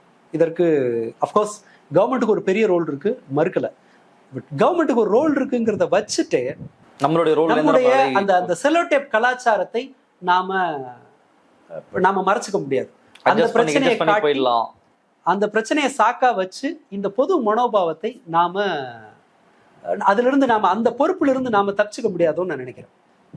இப்பதான் இப்ப தும்முனாதான் சரியா இருக்கும்ன்ற ஆங்கிள் நான் பேசுறேன், வேற ஒண்ணும் இல்லை. ஒரு ஆக்சிடென்ட் நடக்குது அப்படின்னா குறைந்தபட்சம் அதுக்கான நீதி கிடைக்கும் பட்சத்துலதான் குறைந்தபட்சம் அந்த குடும்பத்தை சேர்ந்தவர்களுக்கு ஒரு சின்ன ஒரு நிவாரணமாவது கிடைக்கும். நான் வந்து காசு கொடுக்குறேன், அதை கொடுக்குறேன், இதை கொடுக்குறேன்றதெல்லாம் எந்த அளவுக்கு அவங்களை சாட்டிஸ்ஃபை பண்ணுன்றது உண்மையான நிவாரணம் உண்மைதான். இதனாலதான் நடந்தது. செய்யறாங்க, வெளிநாட்டுல செய்யறான்ல, ஒரு கம்பி ஏற்கனவே இருந்த விமானத்துல இருந்து விழுந்த ஒரு கம்பி மோதி ஆச்சுன்னு சொல்றான்ல. ஸோ அது ஃபர்தரா அந்த விமான கட்டமைப்புல எப்படி செய்யறதுன்னு ஒரு இதை கண்டுபிடிக்க உதவுச்சு இல்லையா? ஸோ இந்த மாதிரியான இன்வெஸ்டிகேஷன்ஸ் வந்து குறைஞ்சபட்சம் அது ஒரு ஐரோப்பிய தரத்துல இருக்கணும். இன்னொன்று விஷயம் தெரியுமா, இந்திய ரயில்வேயோட சக்கரங்கள் இன்னமும் நம்ம வெளிநாட்டில் தான் வாங்குறோம். ஏன்னா அந்த ஸ்டாண்டர்டுக்கு, அந்த குவாலிட்டி ஸ்டாண்டர்டை மெயின்டைன் பண்றோம், அவங்க தான் பண்றாங்க. சைனாலேருந்து வாங்குறோம், இந்த முறை உக்ரைன்லேருந்து வாங்கிட்டு இருந்தோம். இப்போ உக்ரைன் வாரனால அது டெலிவரி டிலே ஆகுது, இப்போ சைனாலேருந்து வாங்குறோம். ஸோ என்ன காரணம்? குவாலிட்டி ஸ்டாண்டர்ட் நம்ம மெயின்டைன் பண்ண மாட்டோம், நமக்கே தெரியும். ஸோ இது ஒரு இந்த ஜஸ்டிஸுக்கான டிராவல் அப்படின்றது இங்க அதுக்கான ஸ்கோப் இருக்கா? ஏன்னா அப்படி இருக்க மாதிரி ஒன்றும் தெரியல, கிடையாது. ஏன்னா கேள்விக்கான ஸ்பேஸ் இங்க இல்லைன்னு சொன்னா நியாயத்துக்கு அங்க இடமே கிடையாது. நீங்க அந்த ஒருத்தர் வந்து கேள்வி கேட்டுட்டு அவனுக்கு பதில் சொல்ற நண்பர் ஒருத்தர் யூஎஸ்ல இருக்காரு, அவரு அவங்களோட நகராட்சியோட ஸ்ட்ரக்சரை சொல்றாரு. ஒரு குற்றச்சாட்டை நீங்க எழுப்புனீங்கன்னா மாதாந்திர கூட்டம் நடக்கும். ஒரு கம்ப்ளைண்ட் நீங்க வச்சீங்கன்னா 3வது கூட்டத்துக்குள்ள அந்த கேள்விக்கான பதில் வந்துடும். ஒண்ணு சரி செய்யப்படணும் அல்லது சரி செய்ய முடியாதுங்கிற பதிலாவது வந்துடும். யார் பொறுப்புங்கிறது இருக்கும். இங்க அந்த மாதிரி யார் அக்கௌண்டபிள்ங்கிற கேள்வி இல்லை. ஒரு அதிகாரம் வரும்போது இன்னொன்னு, பிஜேபி வந்த பிறகு அந்த கேள்வியை ஒழிச்சாங்க இல்லையா, அது என்ன ஆகுதுன்னு சொன்னா கேள்வி கேட்காதங்கிற ஒரு ஸ்டாண்டர்டை எல்லா இடத்துக்கும் கொண்டு போகுது. அந்த காயினை எதிர்கட்சிகள் கூட பயன்படுத்துறாங்க. கேட்காத இப்போ பிஜேபியை இவங்க எதிர்த்தாகணும்னு சொன்னா இவர்களிடம் அந்த கேள்வி எழுப்பப்படக்கூடாது அப்படிங்கிற ஒரு ஸ்டாண்டர்டை, இது அன்கான்சியஸாவே நடக்குது. நான் ஒரு குற்றச்சாட்டாவும் வைக்கல. இது என்ன ஆகுதுன்னா, மேல இந்த ஸ்டாண்டர்ட் வைக்கப்படும் போது ஆப்போசிட் சைட்லையும் அந்த ஸ்டாண்டர்டை வந்து அப்படியே நாம வந்து நம்மள அறியாம ஸ்வீகரிச்சுக்க வேண்டியிருக்கு. அந்த பாசிசத்தோட சின்ன சின்ன கூறுகளை எல்லாரும் வந்து ரொம்ப நார்மலைஸ் பண்ணிட்டே இருக்காங்க. ரைட் விங் பாலிடிக்ஸும் நம்மளை சரியான கேள்வி கேட்க விடாம போறதுன்னு வச்சுக்கலாமா? எல்லாரும் ரைட் விங் அரசியலோட அடிநாதமே அதுதான். ஆக்சுவலா என்னன்னா, இந்த ஒரு பிரச்சனையை வந்து அவர்கள் தனக்கு சாதகமா எந்த ஒரு பேரழிவையும் ரைட் விங் பாலிடிக்ஸால தனக்கு சாதகமா பயன்படுத்திக்க முடியும். ஒரு அட்டாக்கை, ஒரு நேச்சுரலா வர டிசாஸ்டரை, எல்லாத்தையுமே யாரோ ஒரு சதிக்கோட்பாட்டின் வழியா அவர்களால வந்து தனக்கு சாதகமா பயன்படுத்திக்க முடியுது. லெஃப்ட் பாலிடிக்ஸோட பெரிய பலம் என்னன்னா, அது வந்து கேள்வி கேட்டுட்டே இருக்கும், பதில சொல்லுன்னு சொல்லி. நமக்கு கேள்வி எரிச்சல் ஆகும்போது ரைட் விங் வந்து அப்பர் ஹேண்ட் அந்த அவங்களுடைய அதிகாரம் வந்து வலுப்பெறுது. அது இந்த ஒரு பிரச்சனை இருக்கு இல்லையா? மக்களே கூட சும்மா கேள்வி கேட்காம ஜஸ்ட் லைக் தட்னு கடந்து போற அந்த இயல்பு எல்லாமே சேர்ந்து ஒரு மாதிரி குழப்பமா அந்த ரைட் விங்க்கு சாதகமாக தான் போகுது. இந்த இடத்துலயுமே கூட ரொம்ப நல்ல எக்ஸாம்பிள்னா, அந்த துருக்கி கம்பெனியை நைட்டோட நைட்டா துரத்தி விட்டது இருக்கு இல்லையா? இது ஒரு எல்லா இடத்துலையும் இங்கே ஒப்பிடக்கூடிய ஒரு உதாரணம். சிம்பிளா அந்த மாதிரி ஒரு செக்யூரிட்டியில இவ்வளவு பெரிய அலட்சியத்தை காட்டிட்டு ஒரு கவர்மெண்ட் வந்து ஷோல்டர் தூக்கிட்டு போட்டோ ஷூட் நடத்த முடியுது இல்லை? அது இதுவே வந்து இதுல யாருக்கு பொறுப்பு? இப்போ கவர்மெண்ட்ன்றது மட்டும் இல்லை, மீடியா கவர்மெண்ட். ஃபர்ஸ்ட் ஒரு ட்ரெயின் ஆக்சிடென்ட் நடந்தப்போ ஒரிசா பக்கத்துலயா எங்கன்னு தெரியல, சரியா ஞாபகம் இல்லை. ஃபர்ஸ்ட் ஒரு ட்ரெயின் ஆக்சிடென்ட் நடந்தோன்னே அது பக்கத்துல ஒரு மாஸ்க் இருந்தது. உடனே அங்க போயிட்டாங்க. அங்க வந்து ஃப்ரைடே நடந்திருக்கு, ஃப்ரைடே வந்து ஸ்பெஷல் ப்ரேயர் நடக்கும், அங்க ஒரு மாஸ்க் இருக்கு, அந்த முல்லாதான் காரணம், மொத்தமா மாத்திட்டாங்க. அது பெரிய பிரச்சனை நடந்து அதுக்கப்புறம் அதுக்கும் சம்பந்தமே கிடையாது. அதுக்கப்புறம் செய்திலாம் வந்தது. நேத்து ஒரு முஸ்லிம் ஒருத்தர் போஸ்ட் போட்டிருக்காரு, தப்பிச்சவன் முஸ்லீமானு பேரை செக் பண்ணுன்னு போட்டிருக்காரு. ஏன்னா முஸ்லீமா இருந்தா அவன் இடுப்புலதான் குண்டு எடுத்துட்டு போய் போட்டானான்னு சிம்பிளா முடிச்சிருப்பாங்க. அதை விட இந்த ஃபிளைட் ஆக்சிடென்ட்டை விட எனக்கு ரொம்ப ஆபத்தா தெரியறது என்னன்னு சொன்னா, நாதியே இல்லாம ஒரு மைனாரிட்டி சமூகம் வந்து இந்த ஊர்ல வாழ்றாங்க இல்லையா, அது அதை விட பெரிய டிசாஸ்டர். 15% மக்கள் ஒவ்வொரு நாளும் ஒரு ஆக்சிடென்ட்ல வந்து செத்தவன் கொன்னவன் வந்து நம்மளால இருக்கக்கூடாது அப்படின்னு பயப்படுறது இருக்குல்ல. எங்கேயோ நடந்த ஒரு வெட்டுக்குத்துல வந்து லவ் தகராறுல வந்து ஆசிட ஊத்து நம்ம முஸ்லீமா இருந்தான்னா லவ் ஜிகாத்துன்னு பேசிடணும்னு பயப்படுற ஒண்ணு இருக்குல்ல. இது எல்லாமே தான். இது அவ்வளவு சேர்த்து தான் ஒன்று உருவாக்குது. ஒரு முறை நாங்கள் ஒரு சாம்பிள் தேடுறோம், இது முன்னாடி சொன்னான்னு தெரியல, மேபி இது ரிப்பீட் ஆகுது. 20,000 பீஸ் ப்ரொடக்ஷன் ஆயிருக்கு. ப்ரொடக்ஷன் சாம்பிள் நாங்கள் அனுப்பணும், இத்தாலிக்கு அனுப்பணும். 20,000 பீஸ் ப்ரொடியூஸ் ஆயிடுச்சு. எம்ல எல்லில் 2 பீஸ் வேணும். ப்ரொடக்ஷன் முடிஞ்சு நிற்கிது. 20,000 பீஸில் தேடுறோம், நல்லதா 2 பீஸ் 4 பீஸ் எடுக்க முடியல. ப்ரொடக்ஷனில் கோட்டை விட்டுட்டோம்னு சொன்னால் நீங்கள் சாம்பிளுக்கு கூட நல்ல பீஸ் எடுக்க முடியாது இங்கே. அதனால தான் இந்த மனோநிலையை கேள்வி கேட்க வேண்டியது. இதை வந்து இந்த அலட்சியம் இருக்குல்ல, எவனோ தானே சாவுறான் அப்படின்ற ஒரு அலட்சியம் வந்து அப்படியே ஸ்ப்ரெட் ஆகி எல்லா இடத்துக்கும் போகுது. நான் இது ரெண்டும் வேறுன்னு நான் கருதலை. இது பிஜேபி வரும்போது மிடில் கிளாஸ்ல பல பேர் என்ன நினைச்சாங்கன்னு சொன்னா, முஸ்லீம் தானே கஷ்டப்பட போறான், நமக்கு என்ன, முதலாளிகளாம் நல்லா இருப்பாங்க, முதலாளிகளுக்கு ஃப்ரீ ஹேண்ட் கிடைக்கும், இன்வெஸ்ட்மெண்ட் வரும், அப்படி நினைச்சவங்க பல பேர் உண்டு. ஆனா அப்படி நடந்து தானே இல்லை. அதுல அடி வாங்கி தெருவுக்கு வந்தது, நடுத்தருவுக்கு வந்தது மிடில் கிளாஸ். அந்த அலட்சியத்தோட ஃப்ரூட்ஸ் தான் அவங்க, ரொம்ப கசப்பான அந்த கனிகளை தான் இவங்க இப்போ சாப்பிட்றாங்க. அதுதான் ஒரு இடத்துலையும் நான் சேஃபா இன்னைக்கு போயிட்டா போதும், இந்த இது இருந்தா என்ன. ஸோ இது கேள்வி, ஒரு கவர்மெண்ட் சைடில் மாற்றம் வரும், யூனியன் கவர்மெண்ட்டில் அவர்களுக்கு அந்த ப்ரெஷர் போய் அவங்க தன்னை திருத்திக்குவாங்கன்னு நான் சத்தியமாக நம்பலை. ஆனால் இந்த சமூக அளவில் வந்து நாம் பொறுப்பாக இருக்கணும், நம்ம நிதானமாக இருக்கணும், நாம் கேள்வி கேட்கணும், அந்த கேள்வி கேட்குறவனுக்கு துணையாக இருக்கணும். இந்த கல்ச்சுரல் குறைந்தபட்சம் கேள்வி கேட்குறவன கேன்சல் பண்ணாமல் இருக்கணும். இந்த மாற்றம் வந்ததுன்னா இது நகர்ந்து போய் அந்த கவர்மெண்ட்டுக்கு வந்து ஒரு அழுத்தத்தை கொடுக்கும். அதை விட்டுட்டு நான் கால் மேல கால் போட்டுட்டு கேள்வி கேட்டுட்டு இருப்பேன், எனக்கு வந்தாதான் பிரச்சனையை பத்தி நான் கவலைப்படுவேன் அப்படின்னு ஒரு ஸ்டாண்டுக்கு போகணும்னா இந்த மாதிரியான பேரழிவுகள் தினசரி செய்தியா தான் இருக்கும். நீங்க ரயில்வே ஆக்சிடென்ட்ஸ் போன வருஷம் எத்தனை நடந்துச்சுன்னு பாருங்க, 200க்கு மேல இருக்கும். பிரச்சனை நமக்கு என்னன்னா, ஒரு 50 பேர் செத்தாதான் நமக்கு வந்து அந்த இதுவே வேலை செய்யுது. நமக்கு பயமும் பதட்டமும் எப்ப வேலை செய்யுதுன்னா, ஒரு 50 பேரோட 50 கேஷுவாலிட்டி இருந்தாதான் நமக்கு அது வேலை செய்யுது. ஆனா ஒரு டீரெயில் ஆகும்போதே நம்ம பயப்படணும், ஏன் அது டீரெயில் ஆகுதுன்னு சொல்லிட்டு. அண்ட் அகெயின் நான் எல்லாரையும் குறை சொல்ற மாதிரி இருக்கலாம், ஒரு இதை நான் ஒத்துக்கிறேன், ஒரு ஃபேக்டரை நான் ஒத்துக்கிறேன். இந்தியா கிட்டத்தட்ட ஒரு போர்ச்சூழல் மாதிரி இருக்கு. ஸோ இதுல நாளைய பத்தி கவலைப்படுறதுக்கு பலருக்கு அவகாசம் இல்லை. ஒரு நிச்சயமற்ற எதிர்காலம் இருக்கு, ஒரு வெவ்வேறு பிரச்சனை இருக்கு. நீங்க தூங்கி எந்திரிச்சா நாளைக்கு வேற ஒரு பிரச்சனை, இது எல்லாமே இருக்கலாம். பட் இது எல்லாத்தையும் மீறி இந்த இடத்தினுடைய பாதுகாப்பை, நம்முடைய எதிர்கால சமூகத்துக்கான குறைந்தபட்ச பாதுகாப்பை உறுதிப்படுத்திட்டு போக வேண்டிய தலையெழுத்து நமக்கு தான் இருக்கு. அது அவங்க செய்வாங்கன்னா சொல்ல முடியாது. அவங்க நாளைக்கு ஒரு கன்ஸ்பைரசி தியரியை கொண்டு வருவாங்க. அர்னாப் கோஸ்வாமிக்கு நாளைக்கு பழி போடுற யாரோ ஒருத்தர் ஆள் கிடைப்பாங்க, இது பாகிஸ்தான் சதின்னு முடிக்கலாம், இது அமெரிக்கா இந்தியா மேல பொறாமப்பட்டு, அப்படியெல்லாம் வீடியோ வருது, இந்தியா மேல பொறாமப்பட்டு இந்தியா ஒழிக்குதுன்னு தியரியா அவங்க பாட்டுக்கு இறக்கிட்டே இருப்பாங்க.